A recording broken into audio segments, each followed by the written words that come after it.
Welcome to Daily Ad Brief. I'm Christina Daves, your host of PR Champions, and today we are headed to Evergreen, Colorado to chat with Campbell Levy of Turner. Welcome, Campbell.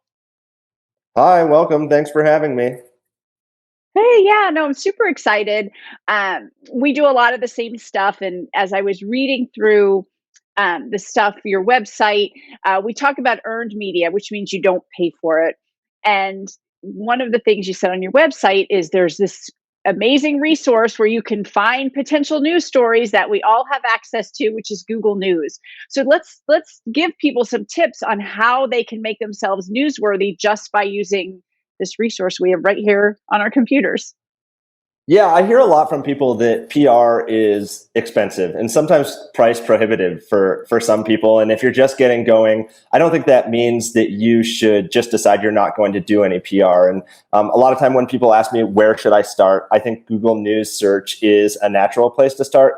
It does a lot of things that people not in PR don't realize. One of those is competitor research and analysis. So you can put in sort of anything you want into Google News search. It will tell you how your competitors are being covered, who's covering them, where they're being covered, and what the sentiment of those stories are. This is obviously all for free. So example, if you're working in sort of the camping subset and you're curious what people are searching, what people are writing about, we're seeing a lot of like do-it-yourself stories. Condé Nast Traveler keeps writing about how to take a road trip, how to set up a tent, how to have a campfire, that kind of thing. And so that's obviously a focused example, but Google News Search is an incredible way to see what's going on in the world. And then it literally will make media lists for you also. So you can take the bylines of people who you're seeing who are writing stories within the industries that you're in or the brands that you're interested in focusing on, and you can outreach to those people as opposed to paying a huge sum of money to get a media database and make a media list and go out to those people. It kind of does the work for you, which I love.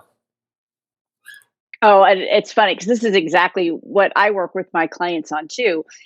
Because the media wants to cover what's newsworthy right now. That's what everybody's talking about. So I say put your topic into Google and see what people are talking about. Yeah, and you That could being do it said, all day. right, exactly. And think outside the box. Think of things, that you could talk about within your industry that's not directly your industry. But yeah, give them what people are talking about. I had a journalist who said to me once, if it's shareable, it's airable. So the media is looking for stories that might go viral. So that's an unbelievable tip that you just gave. How about a myth? Like, what would you say that people think about landing media that just really isn't true? A myth. I don't know. I think some people are a little bit afraid of media coverage, and that a lot of people say that all PR is good PR or all coverage is good PR. In my opinion, that is a myth. It goes both ways, though.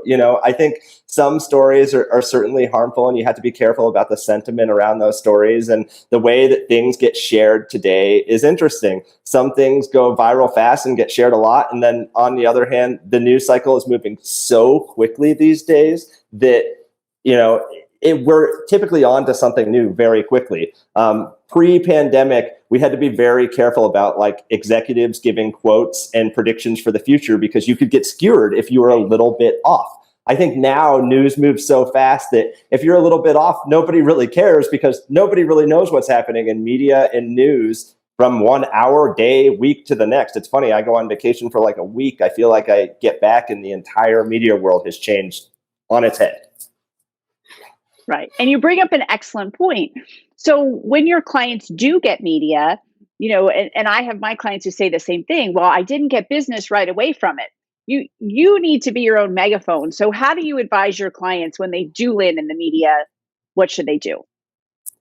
Yeah, that's a great question. I think one thing that a lot of brands are not doing, and I'm talking about big brands in some cases, are following the person who is making the news. So even if you're not working directly with somebody on a story actively at that time, you should be following all the people that you're interested in outreaching to at some point in the future. And so I've actually had media come to me after they've written a great story or produced a great segment piece and said, I just went to that company's Instagram account and they're not following me. And so I think it's important to keep in mind that like ego is something that certainly exists within all of us, but certainly within media as well. And I think another point there is that media often hear from people who are angry about a story or disagree with something that they've written about, but they rarely hear from people who are happy or love what they wrote. And so, that's a great option for you to reach out to a media and start a relationship right away is to write them and say, hey, I love what you write and nothing else. You don't have to pitch in that case. I call that sort of the non-pitch, is where you outreach to somebody, you tell them how great it is, something that they've written or produced, and that's it. 99% of the time, they will get back to you and say thank you. And then the next time that you do pitch them, they will answer that email. Because again, there's so much venom these days on the internet that people hear about bad things and people that disagree, but not the great stuff, which is a shame. Oh, Campbell, I love that. We all love to be loved. That's why I say the same thing. Show the journalist the love first, build the relationship, and then pitch. So thank you so much for joining us today. This was really amazing information. Yeah, thanks for having me. Always happy to chat PR. I love talking about it. So hopefully it was helpful. Awesome. It was wonderful. Thank you.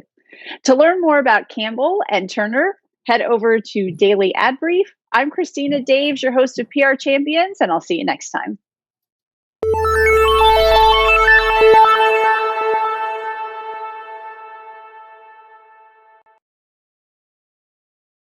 Simplify presents Addressable CTV, combining the power of TV with the targeting and attribution of digital.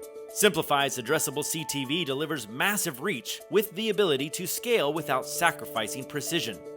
TV buyers can generate incremental reach with household-level targeting, frequency controls, reporting, and insights. To learn more about Simplify's Addressable CTV and what it can do for your clients, visit simply.fi.